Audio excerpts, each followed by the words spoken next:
further discussion of Ai Weiwei's memoirs, A Thousand Years of Joy and Sorrows. I think I underestimated Ai Weiwei a bit in my first episode. I was talking a bit about how imposing he is, how he is turning into a totalitarian himself, and it was kind of rubbing me off the wrong way. And that's still true. I think that's still part of the conclusion of this book, that when you oppose a totalitarian regime, you also become a totalitarian person. It's almost reciprocal, and there's probably not much you can do. In this episode, I want to talk about his absolute genius, because what this guy is really doing is opening up the fluid of thoughts, the opening up of the flow of creativity. And it's really, he says it in the book, that he can't express his art in words. But I'm going to go through what I mean in a little bit more detail. I hope I can express my intuition here. And for the art lovers here, Weiwei is absolutely in the footsteps of Duchamp and Beuys. Joseph Beuys, one of my favorite artists, if not the most favorite artist that I've encountered in my early years. What I mean, so maybe up to my 30s. And then I kind of lost track a little bit with this type of art, and now Ai Weiwei is just bringing it back full swing. The key of Joseph Beuys to me has always been art never stops.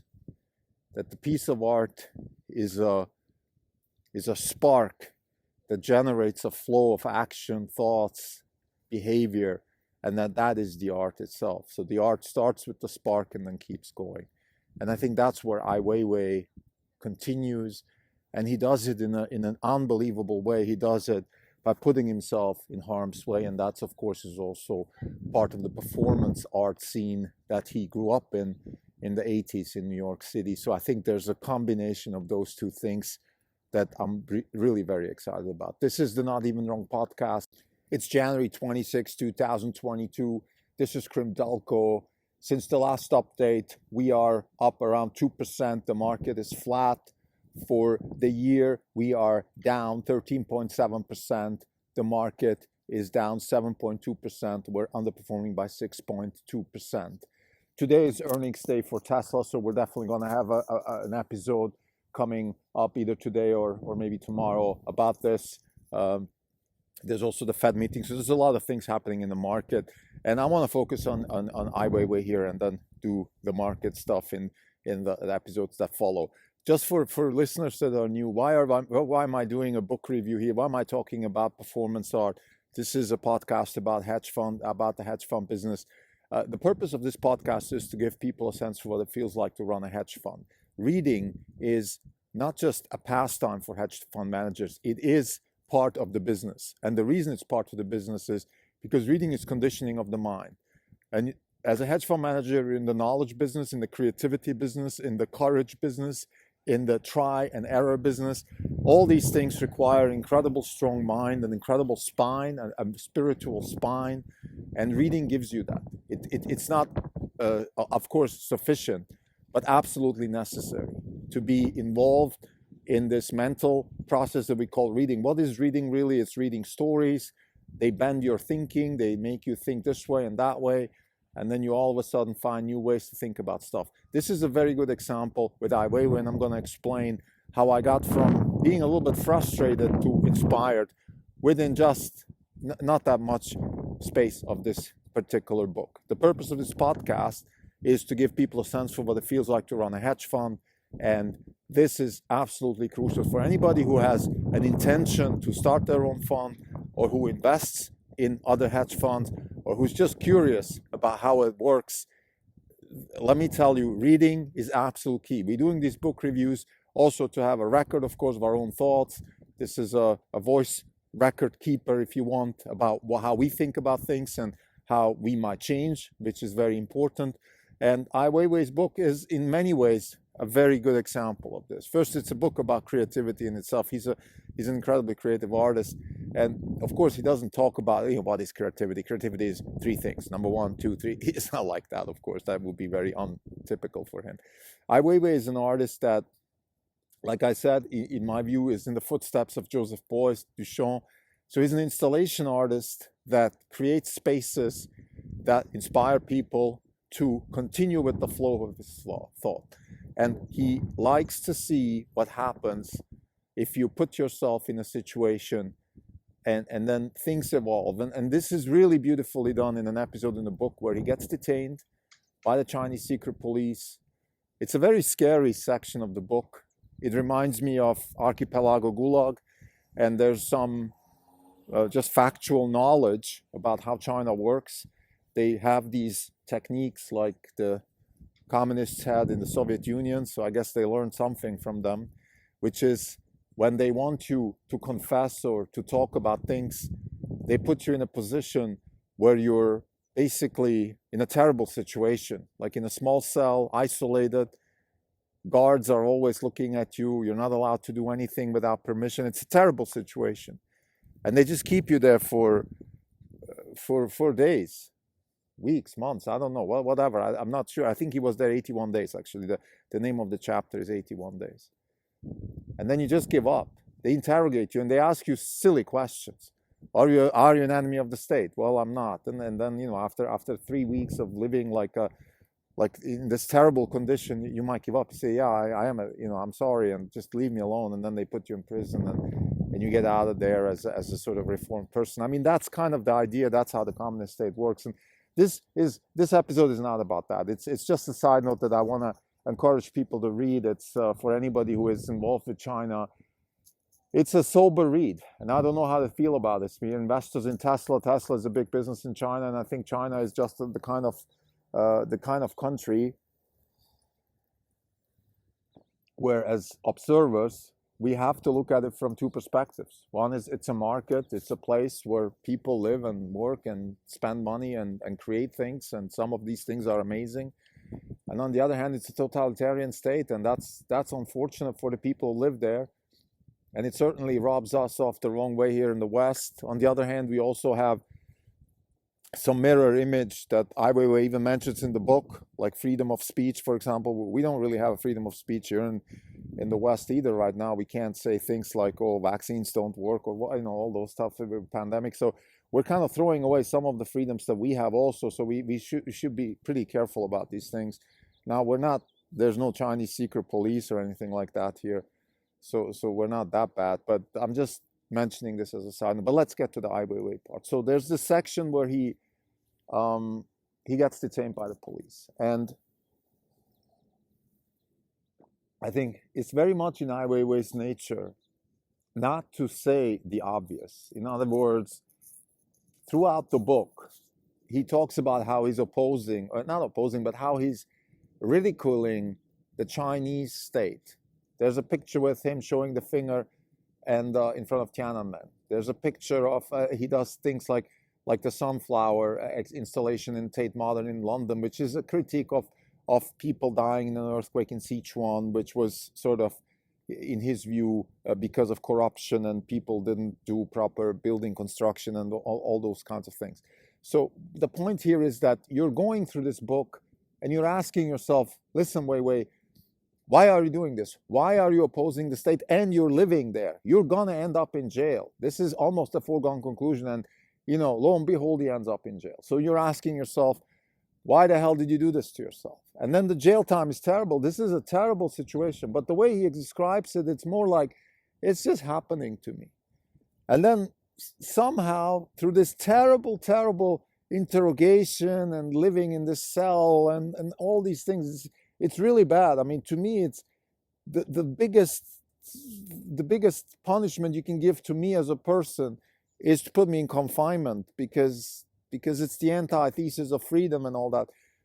And I couldn't even read, the Gulag Archipelago, because it's not just the confinement of the incarceration; it's also the absurdity of the interrogation and the complete lack of truth. That truth has no meaning anymore. It's just about what the state wants and what the interpretation of the bureaucrats is what the state wants.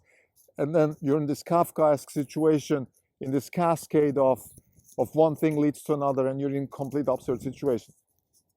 Weiwei plays this game really well. So he keeps the absurdity to a certain level, but he never budges. So the one thing that he doesn't do is apologize or retreat or any of that stuff, which I think is absolutely crucial. They threaten him in many different ways that if you don't play ball, you're gonna get in trouble. And he is incredibly lenient when it comes to all the rules in the prison. He's not rebelling, let's say, not following the rules in the prison, none of that. But when it comes to the verbal communication between him and the interrogators, when it comes to, okay, are you an enemy of the state? His answers are true but absurd. So he would say, for example, what is the state? How do you define the state? So he does a bit of the, he gives him a Wittgenstein where he says, look, you are throwing words at me, and you want those words to be my sort of reason for punishment. Well, I'm going to throw the words back to you, because if we are in the business of saying the wrong thing, then let's define what wrong is. And of course, if you continue that in a sort of Wittgensteinian way, you will realize that it's absurd. So that's the one thing he does. The other thing he does is he's incredibly lenient, again, when it comes to, like, he doesn't give them any reason whatsoever to charge criminal charges or anything like that. And for example, they would say, well, you sabotaged the government by exposing the victims of the Sichuan earthquake. And he would say, well, how am I sabotaging the state? By just showing the names of the victims. And then they would say, well, why are you, rubbing your finger in the wounds? And then he would say, well, what is the wound? Isn't it, is the wound the death, or is it the remembering, or what is the wound? So he keeps going. And in the book, there's a section in the book where all of a sudden it switches, where all of a sudden you're not scared anymore, where he starts humanizing the guards. He talks about the personal life of the guards, the personal character of the interrogators. All of a sudden, these people become human. And then you realize that he's actually, this is a piece of performance art that he's executing here. So he's in the realm of, let's say, the people that would tie themselves up for a year and live in a cage, like stuff like that people used to do in the 80s and 90s. This is more like that. Of course, this is much more real, because this is the big state going against him. This is not him voluntarily tying himself up, but in a sense he is. And this whole charade that he is exposed to is part of the art. This is art. This is his installation, his performance. And of course, he's pointing out all the misgivings and misconduct and all the things that are wrong with the Chinese state in this particular episode. And I don't know, I haven't finished the book, and I don't know what happened to him. I think I checked on Wikipedia. The last thing I can see there is that he lives in Portugal. So he was allowed to leave the country, and he is now living in Europe. So that's I guess maybe answers the question already, that he was asked to leave, and maybe it's also he has to leave. I don't know what the situation is again, but that's not the point. I think at this point he almost put himself above the physical threat of the state. He took the monopoly of violence out of the hands of the state. Now, there's two ways to think about this. One is, okay, he's a famous artist. They can't do anything to him. It would be bad for China. But I don't think the Chinese government really cares about that. I really think that this is much more deep, that the second way to explain this is much more deep. And that would be, the explanation here would be that he is a spiritual backbone of the Chinese culture, of Chinese contemporary culture, and even Xi Jinping and the party leadership and all the corrupt bureaucrats under him, they can't remove that spine. It's an uncomfortable spine, but it's part of the Chinese culture, and he has embedded himself into the psyche of Chinese culture, real culture. This is not TikTok culture or anything like that. It's not like TikTok is not real, but this is different. This is the kind of culture, this is the kind of mental evolution that I always thought is necessary for a country to actually become a rich, successful, capitalist, innovative, disruptive country. And I think this particular existence of Ai Weiwei, and the fact that he wasn't put into a gulag or somewhere, and the fact that he is, in my view, has embedded himself into the psyche of contemporary mainland Chinese culture. I'm not talking about Hong Kong here or Taiwan or Singapore, none of that. This is hardcore Beijing, China, communist China. That tells me that there is also some sprouts of hope within China, that actually it's not so bad. If this had been Russia, I'd be dead. But he's not that. So this is this is my conclusion as far as I have gotten. Again, I'm still about 10% left in the book, so maybe I'm completely wrong and you might spit in my face. How can you say that? But I am actually very optimistic, because he is doing all the things that somebody is doing that ends up dead or in jail. Like, if you just watch the movie with a guy like that showing the finger to the central government of a totalitarian state, well, what's going to happen? He's going to end up dead. He's not dead. In fact, he wrote this book, which is a document of the dictatorship of China and how it works in certain ways, not everything, but he talks about the secret police following him and all kinds of things like that. So this is unbelievably powerful. It's one of the most important books I've read in years. Now, of course, Ai Weiwei is one of the most important artists I've seen in years.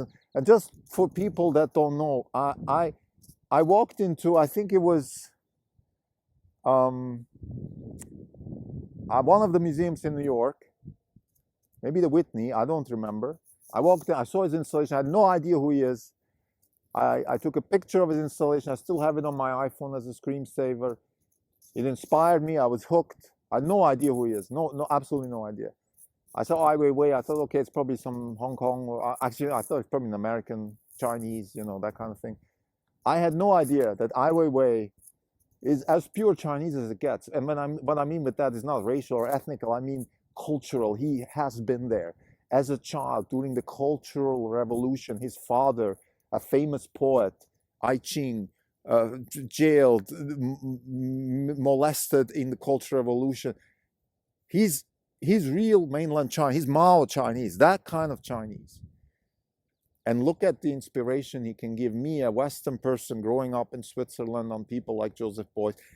This is powerful, because this tells me that there is hope, that in every country, no matter how bad it is, no matter how terrible the treatment, and the Cultural Revolution was the most terrible thing you could ever imagine, applied to creativity, thought, freedom. It's terrible. It's even worse.